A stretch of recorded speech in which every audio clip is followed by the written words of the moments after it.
Damas y caballeros, tenemos aproximadamente como 2000 años que Dios envió aquí a este mundo a su Hijo Jesucristo para dejarle sus leyes. Hace 2000 años Dios nos visitó en este planeta y a través de sus leyes, sus estatutos, sus ordenanzas y sus mandamientos nos dejó la forma en la que nosotros podríamos vivir y podríamos también conocerle. Toda esta ley de Dios se encuentra en un libro que se llama la Biblia, y esta es la razón por la cual se llama la palabra de Dios, porque cuando hablamos de revelación significa que los hombres que escribieron la Biblia no la escribieron de sus propias ideas o presuposiciones filosóficas, sino que la escribieron siendo inspirados por Dios.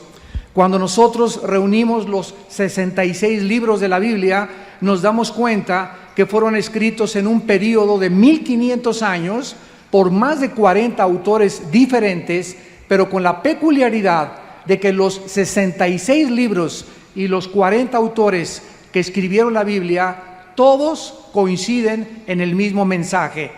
Esto es una de las más grandes evidencias de que este libro fue escrito de una forma sobrenatural.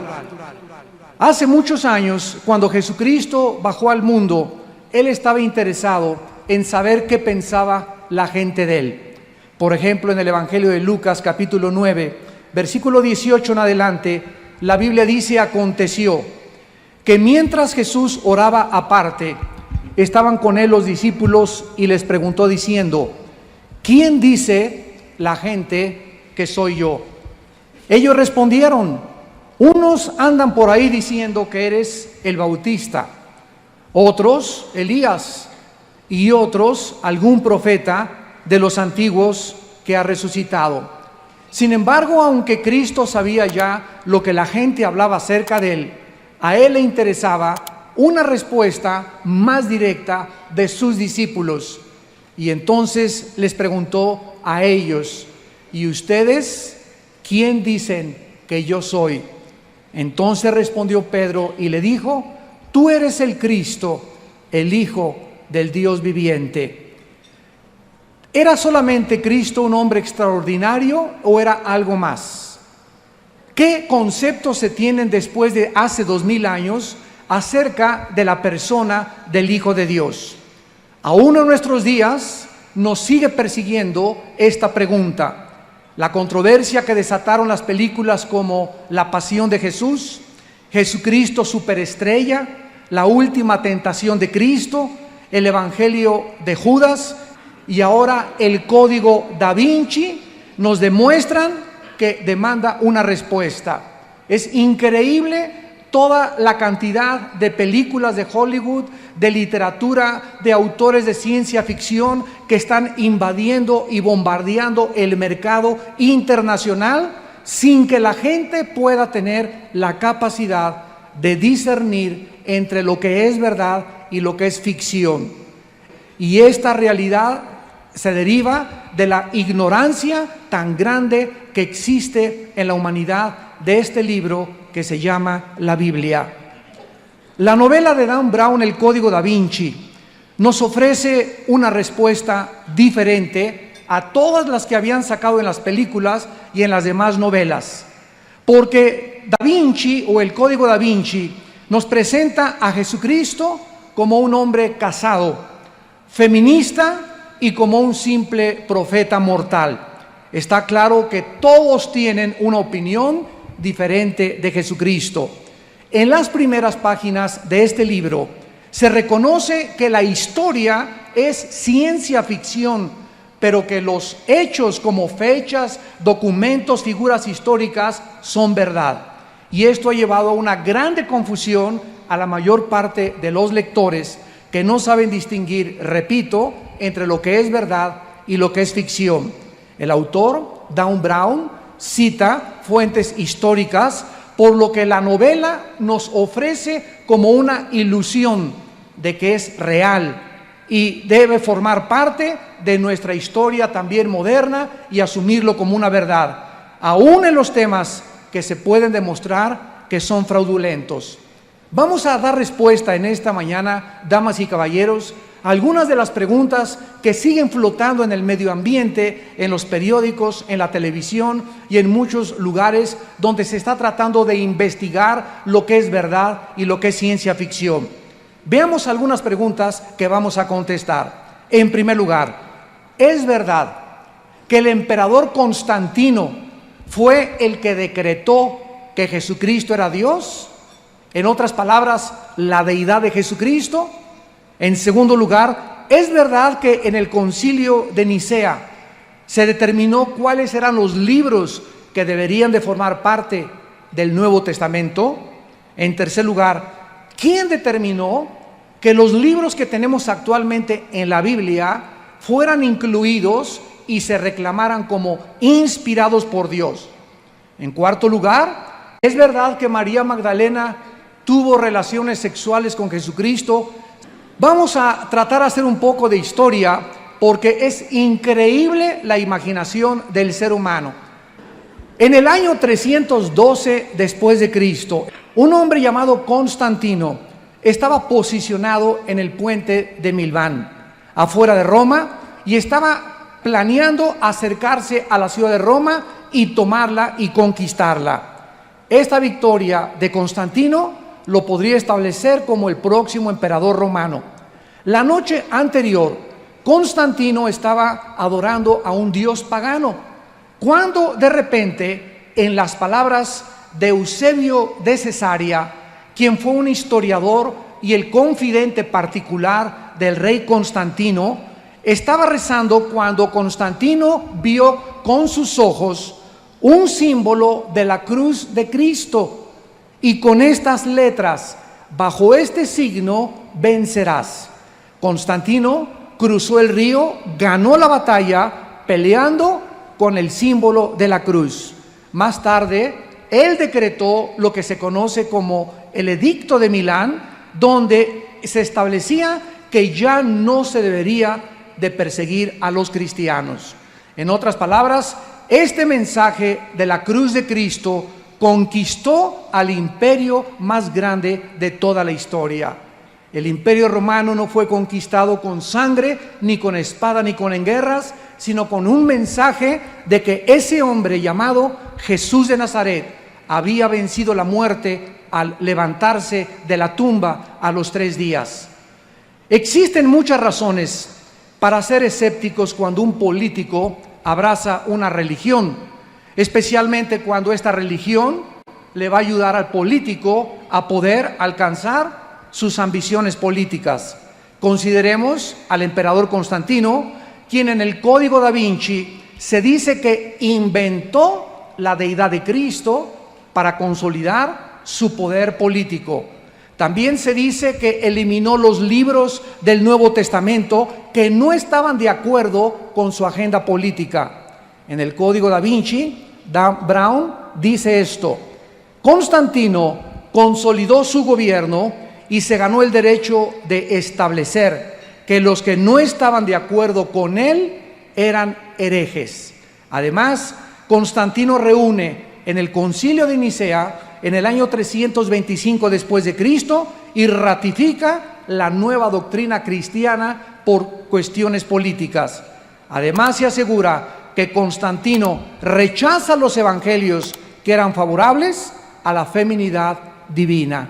Vamos a ver a continuación que el centro de la discordia y del debate internacional, tanto religioso como filosófico, es el siguiente, damas y caballeros.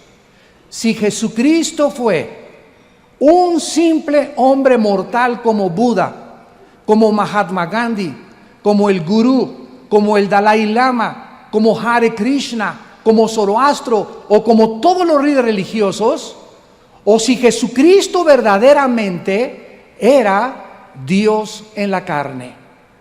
Esta es la más grande pregunta que todos nosotros en esta mañana, antes de salir de este lugar, tú tienes que contestar, porque la respuesta que tú le des a esta pregunta va a determinar el destino eterno de tu alma.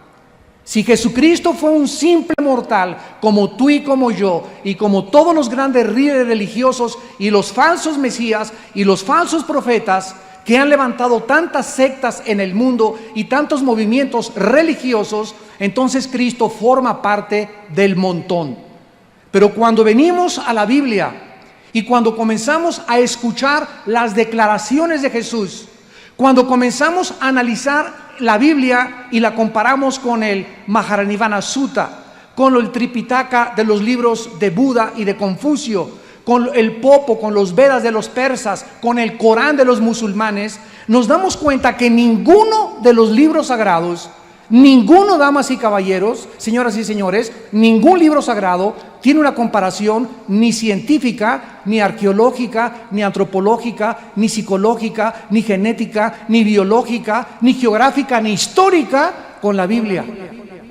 Es un libro absolutamente sensacional.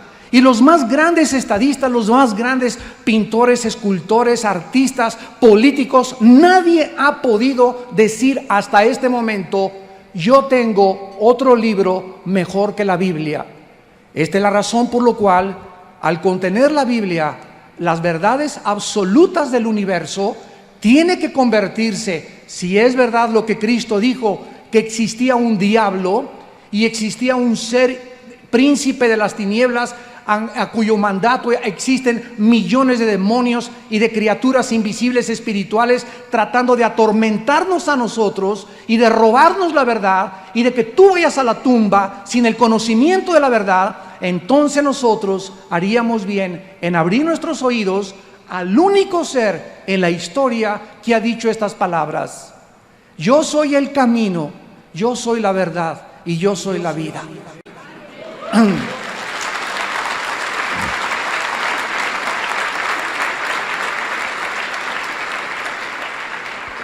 Durante los primeros 300 años de la historia cristiana, comenzaron a levantarse los enemigos del cristianismo y comenzaron a tratar de atacar. Vuelvo a repetir, el centro, el núcleo del ataque es la deidad de Jesús. De que Jesucristo era un simple hombre común y corriente y un grande maestro de moral. Uno de los más grandes herejes en estos siglos se llamó Arriano.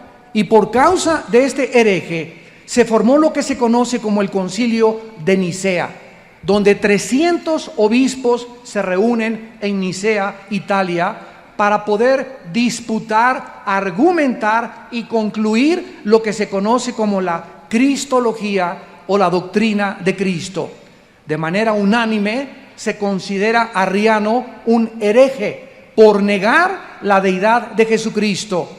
Porque si Jesucristo no es Dios, y si Jesucristo no es verdaderamente ser lo que Él dijo, entonces es imposible que Él pudiera ser el Redentor y el Salvador de la humanidad.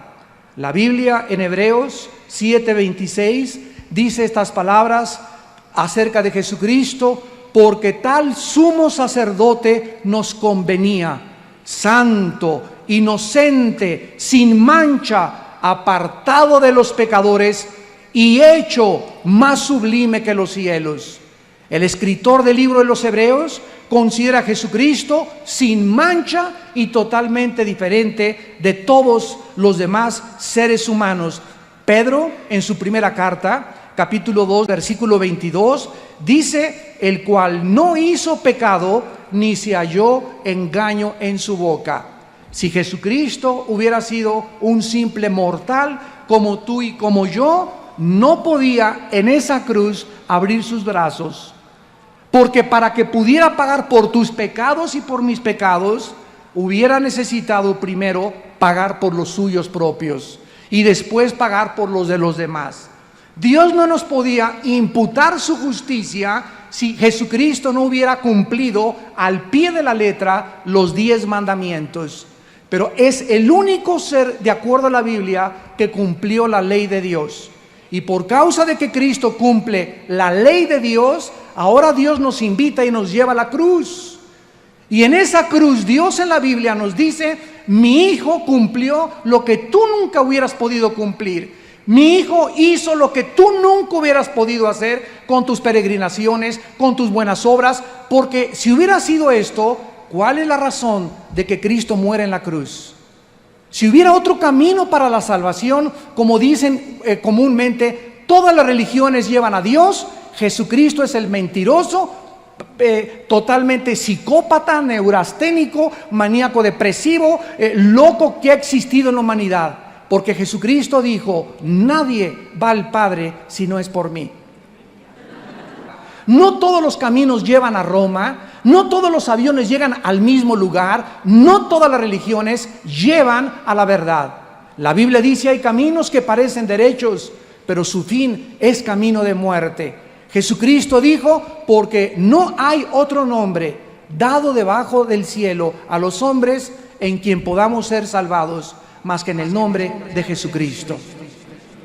A continuación nos damos cuenta que la Biblia, en este concilio de Nicea, los 300 obispos que se reunieron de manera unánime, repito, acordaron de que Jesucristo no solamente era Dios hecho carne, sino que desde que antes de ellos, 3 siglos antes, ya los apóstoles y los padres de la iglesia habían concluido, ninguno tenía dudas de que Jesucristo verdaderamente era el Hijo de Dios. No podía ser de otra manera, porque Jesucristo, de acuerdo a los escritores de los evangelios, ya existía antes de que Él naciera en el mundo.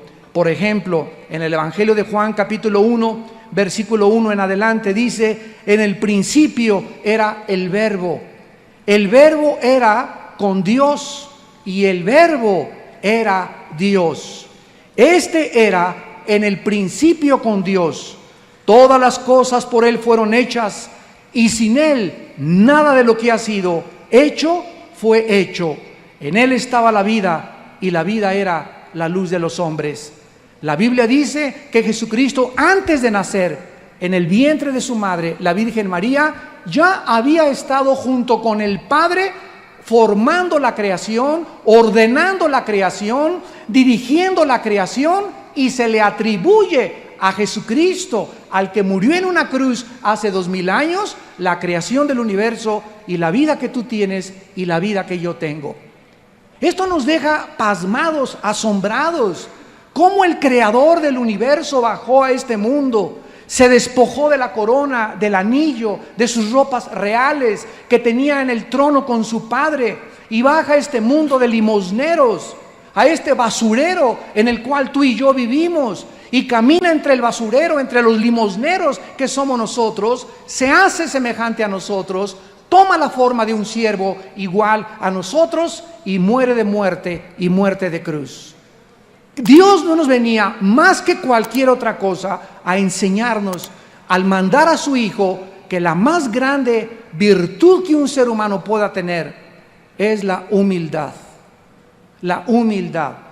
Todos por naturaleza queremos, reconózcanme, vemos que los hombres toman el poder y se enferman con el poder, se transforman con el poder, se transforman con el dinero, le dan a alguien autoridad o una charola, policía, y se le cambia la personalidad, y solo queremos agredir, queremos mostrar nuestra hostilidad, nuestra frustración, nuestra amargura, tratando a los seres humanos de convertirlos en esclavos. Siglos de esclavitud nos muestran que el ser humano demanda que se le sirva a Él. Y Cristo viene a este mundo y les dice a los discípulos: yo no vengo a que ustedes me sirvan, yo vengo a servirlos a ustedes. Y por favor, siéntense que les voy a lavar los pies. Nadie puede negar ni psicológicamente que Jesucristo era un personaje patológico, o que estaba enfermo, o que tenía alguna desviación mental, porque las características de Jesús, la vida de Jesús, el control que tenía de su vida, la paz que irradiaba, la seguridad de sus palabras, la forma como vivió, los milagros que realizó, no nos dejan a nadie concluir que era un simple hombre. En el Código Da Vinci se dice que la doctrina de Cristo fue aprobada por una votación muy cerrada. Esto también es pura ficción. porque de los 300 obispos en el concilio de Nicea, solo 5 votaron en contra. Así que 295 obispos aprobaron y coincidieron en que Jesucristo era Dios.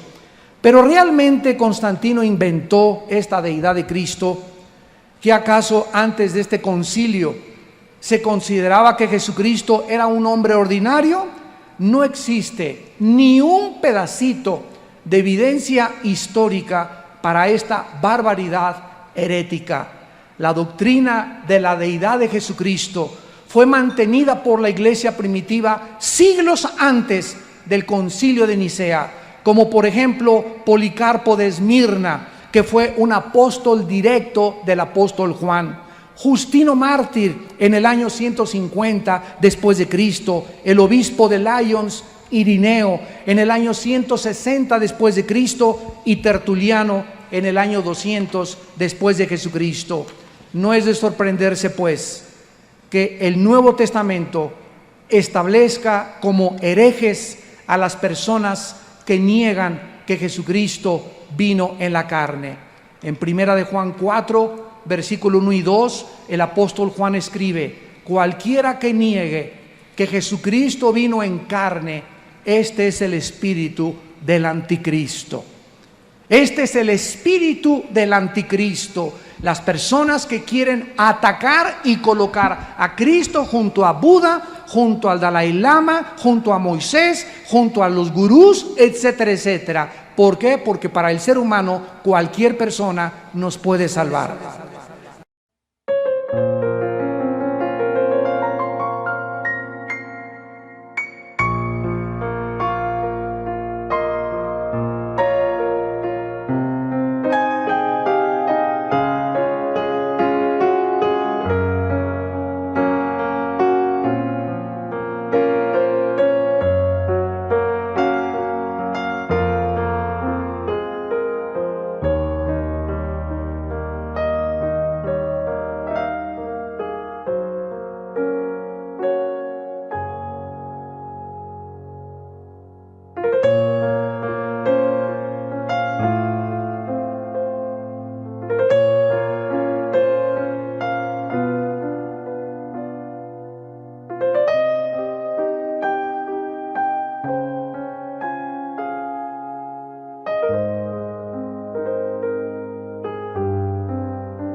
¿De dónde nacieron todas estas controversias y herejías en contra del cristianismo?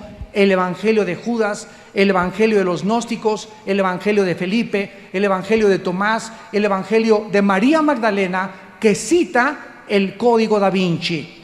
Muy bien, en el año 1945, un campesino en Egipto, cerca de unas cuevas en Nag Hammadi, estaba excavando para sacar fertilizantes y descubrió una jarra de color rojizo con papiros de piel en un lenguaje cóptico. Las fechas que datan estos papiros son del año 450-500 después de Cristo.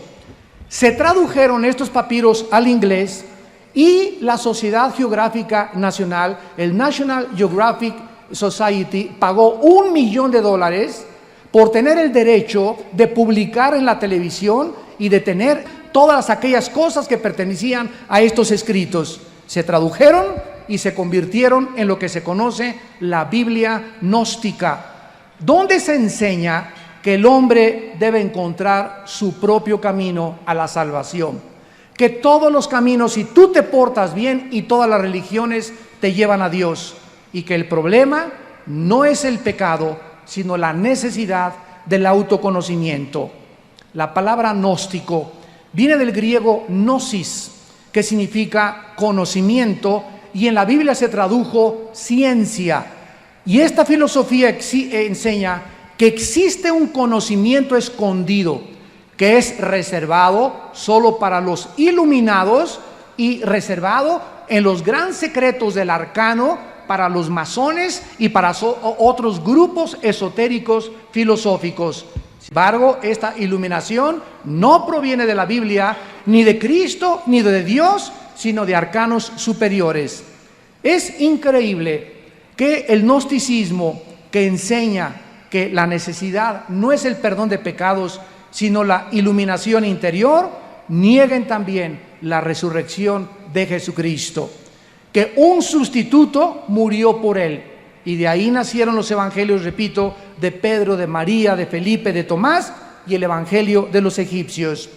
Los apóstoles de Jesucristo, como el apóstol Pablo, dice 2 Corintios 11, versículos del 13 al 15, porque estos, escribe el apóstol Pablo, son falsos apóstoles, obreros fraudulentos, que se disfrazan como apóstoles de Cristo. Y no es maravilla, porque el mismo Satanás se disfraza como ángel de luz. Así que no es extraño si también sus ministros se disfrazan como ministros de justicia, cuyo fin será conforme a sus obras. ¿Cuántos falsos profetas han conocido ustedes a través de los periódicos en el último siglo? Por ejemplo, en 1900, para no ir tan lejos, 1970, se levanta un hombre llamado Jim Jones y comienza a decir que él es Dios. Lo comienza a seguir la gente, se los lleva a una de las Guyanas, a Latinoamérica, y los envenena a todos cuando senadores norteamericanos mandan investigar esta secta. Otro hombre llamado David Koresh, en Waco, Texas, se encierra en un castillo que construyeron, se arman diciéndoles que venía el fin del mundo y la guerra del Armagedón, y comienzan a enseñar lo mismo, que él es Dios. Buda, damas y caballeros, si ustedes son budistas, con todo el respeto que se merecen, Buda nunca dijo que creía en Dios. El budismo es de las pocas religiones ateas. Entonces, ¿de dónde sacan que para ser religioso necesitas creer en Dios, si el budismo es una proposición filosófica atea? Y cuando nos damos cuenta de que hay religiones ateas, ¿cómo puede, verdad, una persona decir que me puede iluminar y me puede llevar a un camino cuando ni siquiera creía en Dios? ¿A dónde me vas a llevar entonces? Yo ando buscando el origen del universo. Yo ando buscando mi identidad. ¿Quién soy yo? ¿Por qué nací? ¿O qué somos el producto de una evolución fortuita? ¿Somos el resultado de una selección natural? ¿Es verdad que la evolución es la única cosa que se puede enseñar como científica en la escuela, cuando es totalmente anticientífica? El ser humano está desesperado buscando respuestas. Adoran a la luna, se van a las pirámides de Teotihuacán a cargarse de energía. Miles de cosas que hacemos, que inventamos nosotros, porque no tenemos una luz. Y esa luz Jesucristo fue cuando Él dijo: yo soy la luz del mundo. Si tú me sigues, no seguirás en tinieblas.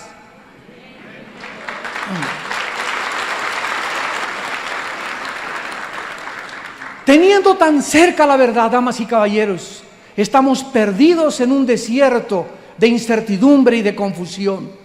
El apóstol Pablo, en la primera carta a Timoteo, capítulo 6, versículo 3 en adelante, dice estas palabras: si alguno enseña otra cosa y no se conforma a las palabras sanas, saludables de nuestro Señor Jesucristo y a la doctrina que es conforme a la piedad, está envanecido, nada sabe y delira acerca de cuestiones y contiendas de palabras, de las cuales nacen envidias, pleitos, blasfemias, malas sospechas, disputas necias de hombres corruptos de entendimiento, privados de la verdad, que toman la piedad como fuente de ganancia. Apártate de los tales. Al terminar la Biblia en el capítulo 22 de Apocalipsis, el apóstol Juan termina la Biblia con estas palabras: yo testifico a todo aquel que oye las palabras de la profecía de este libro, si alguno añadiere a estas cosas, Dios traerá sobre él las plagas que están escritas en este libro. Y si alguno quitare de las palabras del libro de esta profecía, Dios quitará su parte del libro de la vida y de la santa ciudad y de las cosas que están escritas en este libro. ¿Podía alguien preferir la Biblia gnóstica a la Biblia inspirada por Dios? ¿Cómo es posible que el ser humano, damas y caballeros, psicólogos y sociólogos que nos acompañan, cómo pueden ustedes definir este fenómeno, este dilema religioso del ser humano, que es más fácil que el ser humano siga a Buda, siga al Dalai Lama, le rinda culto a unas pirámides, le rinda culto al sol, crea que del universo vienen los ovnis a salvarnos? ¿Cómo es posible que el ser humano pueda creer mucho más fácil todas estas cosas tan falsas de ficción y mentiras y no creerle a aquel que dijo: yo soy la resurrección y la vida? ¿Cómo es posible que la Biblia siga siendo atacada? Y los maestros, yo continuamente tengo controversias en las preparatorias, en las universidades, y siempre me encuentro que los maestros graduados con maestrías, etcétera, etcétera, me dicen: la Biblia es un libro inventado por los hombres. Y siempre les contesto: ¿ya la leyó usted? ¿En qué basa usted esa conversación? Bueno, Leonardo da Vinci, un grande pintor, hijo ilegítimo, y de acuerdo al diario de su abuelo, nació el 15 de abril de 1452 en una aldea llamada Vinci, a 32 kilómetros al oeste de Florencia.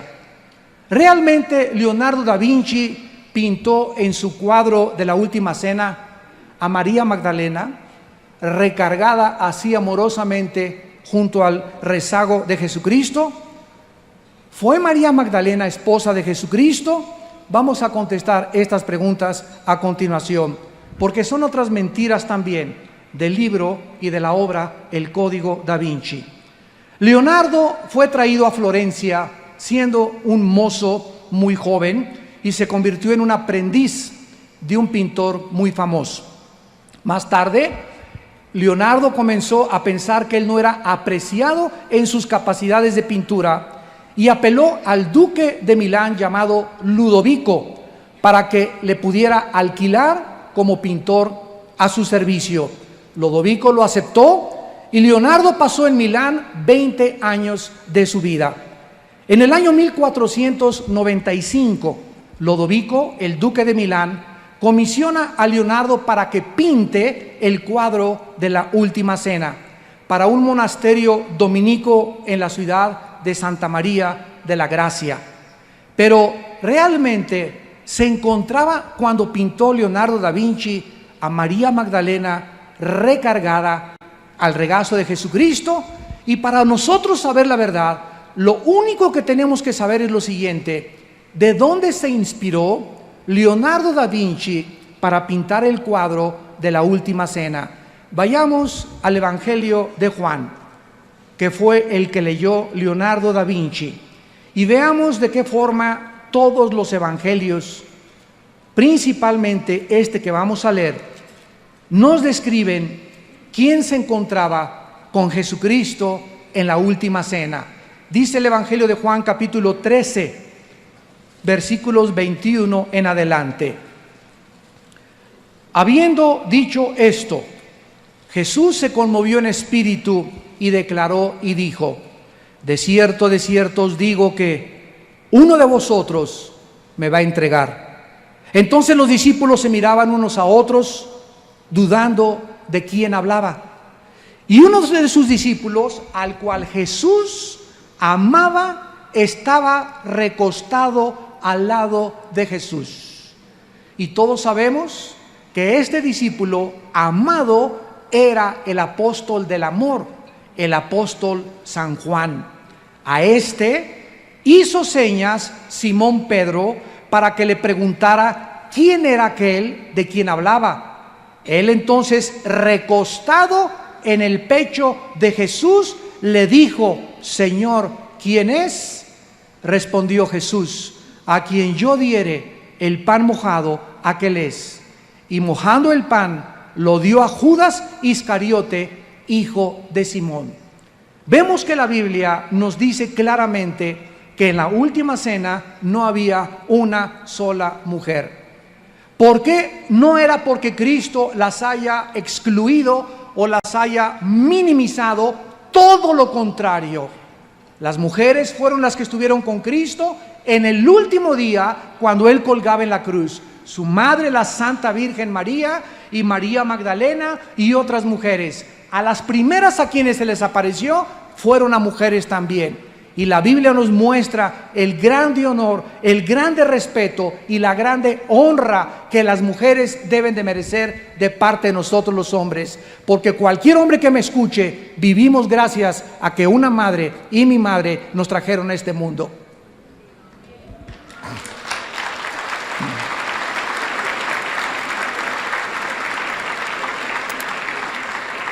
Una de las cosas que la Biblia nos revela es el odio que le tiene el diablo a las mujeres.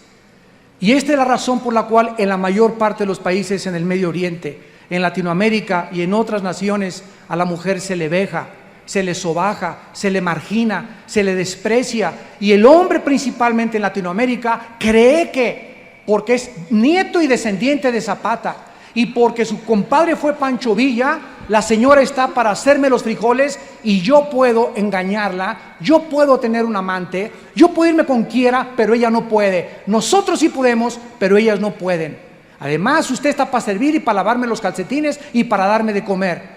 Y comenzamos a creer que somos superiores a las mujeres, y estamos viviendo una época como la de los talibanes allá en Afganistán, donde las ponían en una plaza de toros como plaza de toros, y las vejaban, les cortaban con navajas Gillette los labios y la lengua porque se habían descubierto la cabeza, porque las encontraron trabajando, porque no estaban vestidas de arriba hasta abajo, porque no traían las burcas completamente cubriéndoles sus rostros. Y esto ya tiene que detenerse. En las iglesias, en las naciones, tenemos que entender que mientras la mujer no se le asigne el papel que Jesucristo les dio, los hombres seremos maldecidos.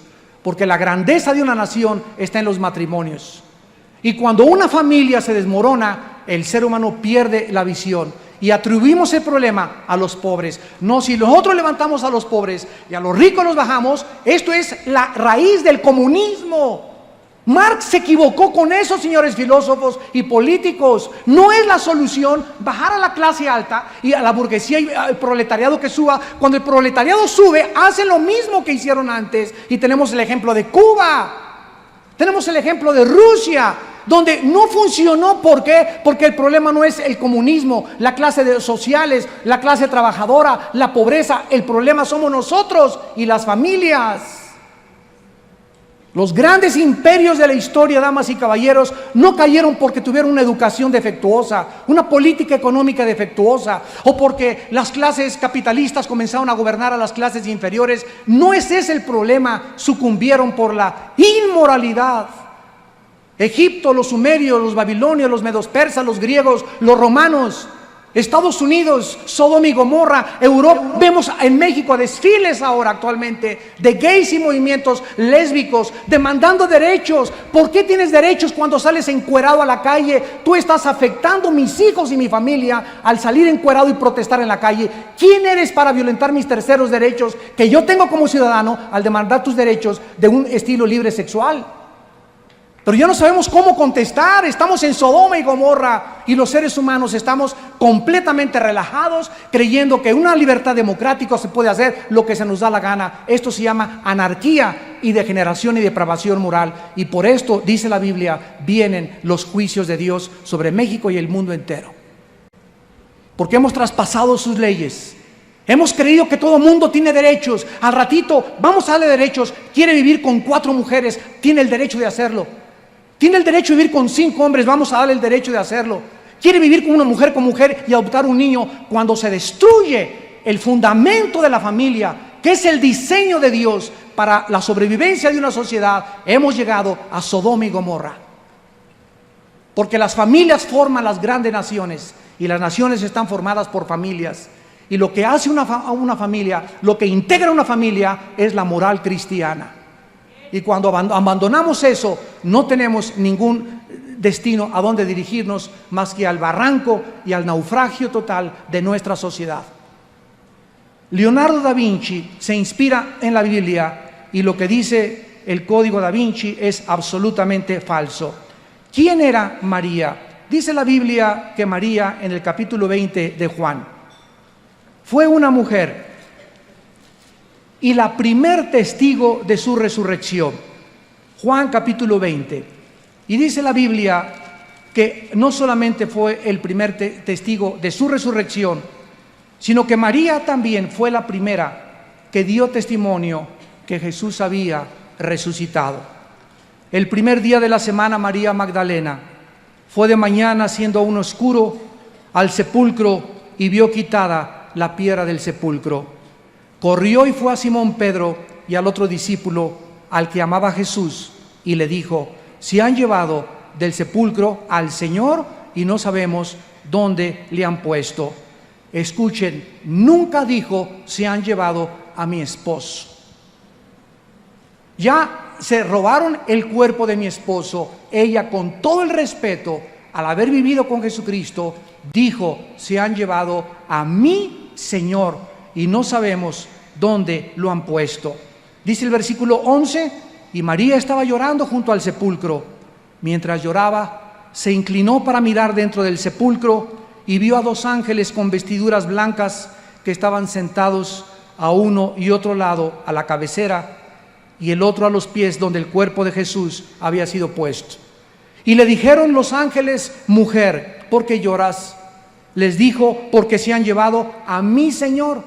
No dijo: se llevaron a mi esposo y no sé dónde le han puesto.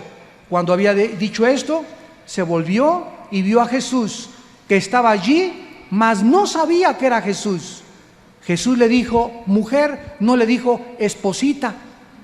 Mujer, ¿por qué lloras? ¿A quién buscas? Ella, pensando que era un hortelano, le dijo: Señor, si tú lo has llevado, dime dónde has puesto y yo lo llevaré. Jesús le dijo: María. Volviéndose ella le dijo: Raboni, que quiere decir maestro. Damas y caballeros, pudo haberse casado Jesucristo.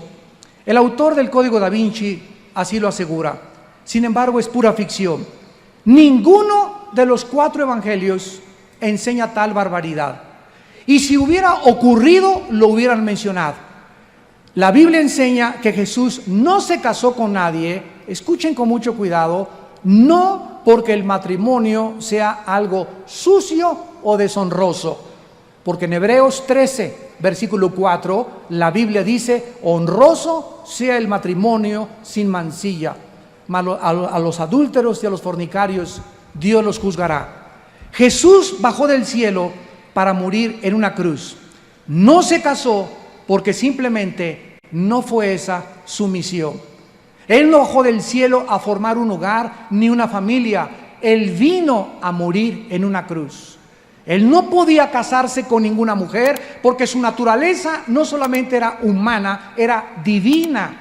La sangre de Cristo no tenía pecado y no podía mezclarse con un ser humano y mezclar la sangre humana con la sangre pecadora o con la sangre divina. Entonces no se casó Jesucristo porque simplemente no fue su misión. Fue su misión resucitar a los 3 días, salvar y pagar por nuestros pecados con su sangre en la cruz y ascender a la diestra del Padre, donde está actualmente sentado, esperando hasta que sus enemigos sean puestos como estrado de sus pies. Claro que algún día Cristo se va a casar, porque actualmente está comprometido con nosotros su iglesia. y no pudo haberse casado antes,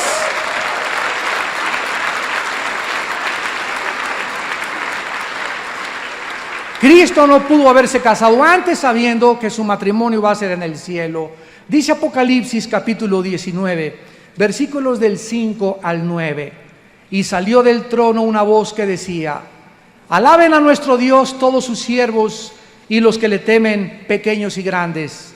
Y oí la voz como una gran multitud, como el estruendo de muchas aguas, como la voz de grandes truenos que decía: aleluya, porque el Señor nuestro, Dios Todopoderoso, reina. Gocémonos y alegrémonos y démosle gloria, porque han llegado las bodas del Cordero.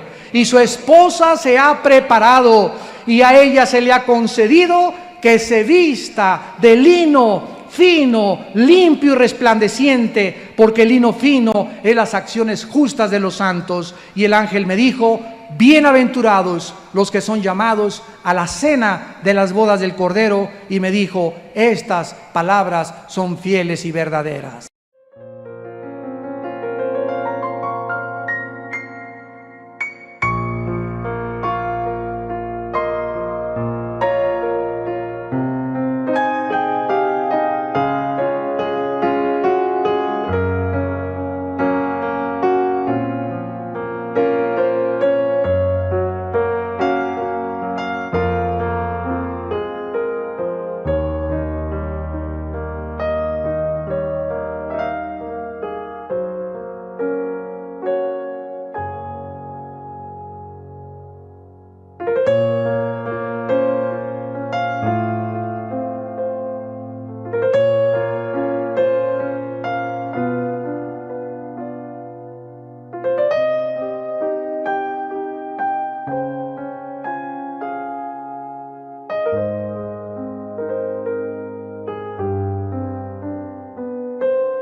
En este día, María Magdalena va a estar como con nosotros, invitados a las bodas del Cordero, donde el matrimonio se consumará, no en una unión física, sino en una unión bendita, íntima, de compañerismo inimaginable, espiritual. Y finalmente, ¿qué hay de los libros de la Biblia? ¿Por qué los libros que tenemos en la Biblia fueron incluidos en el canon porque otros fueron rechazados. ¿Quién determinó qué era inspirado y qué no era inspirado?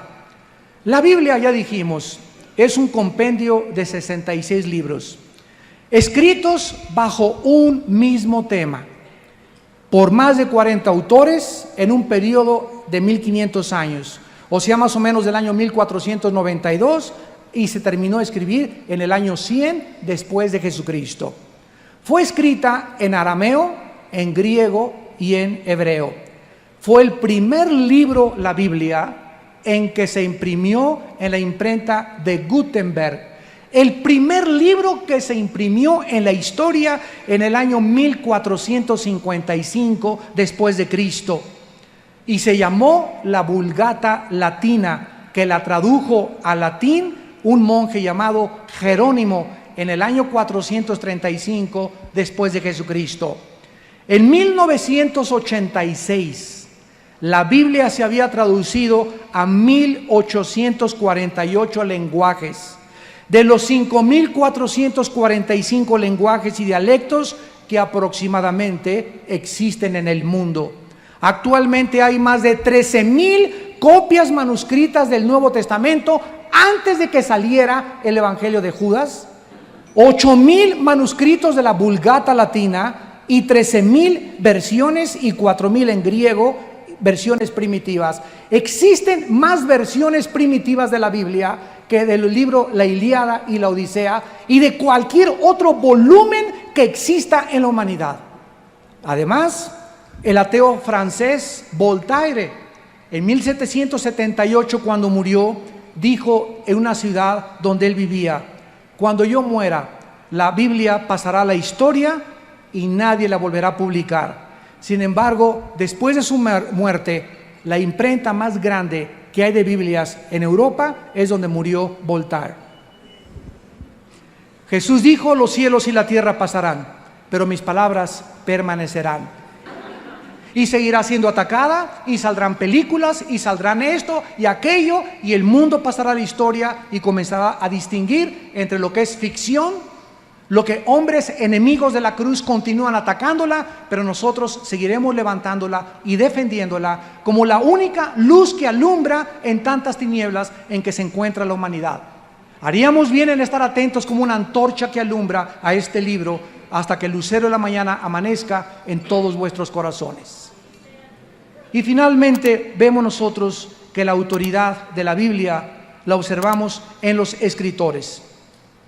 ¿Qué era lo que tenía que definirse para que fuera aceptada dentro del canon del Nuevo Testamento? Dos cosas importantes. En primer lugar, la apostolicidad. En otras palabras, los libros que se aceptaron como inspirados por Dios son los que los apóstoles escribieron. Los hombres que caminaron, escucharon, vieron y tocaron y vieron resucitado a Jesucristo, el Hijo de Dios. Por ejemplo, en el Evangelio de Lucas, capítulo 1, el doctor Lucas, que no fue un apóstol, pero fue discípulo de Pablo y viajó con Pablo en sus viajes misioneros, escribe en los primeros versículos: puesto que ya muchos han tratado de poner en orden la historia de las cosas que entre nosotros han sido ciertísimas, tal como nos lo enseñaron los que desde el principio lo vieron con sus ojos y fueron ministros de la palabra. Así que para que un libro pudiera ser aceptado como el canon, forzosamente tenía que haber sido autenticado, totalmente verificado por los apóstoles que siguieron a Jesucristo. Y en segundo lugar, la conformidad a las doctrinas de Jesucristo. Esto significa que cualquier libro que saliera que no estuviera de acuerdo con lo que los apóstoles Pedro, Juan, Santiago, Pablo, etcétera, etcétera, habían escrito, no se podía considerar como inspirado por Dios.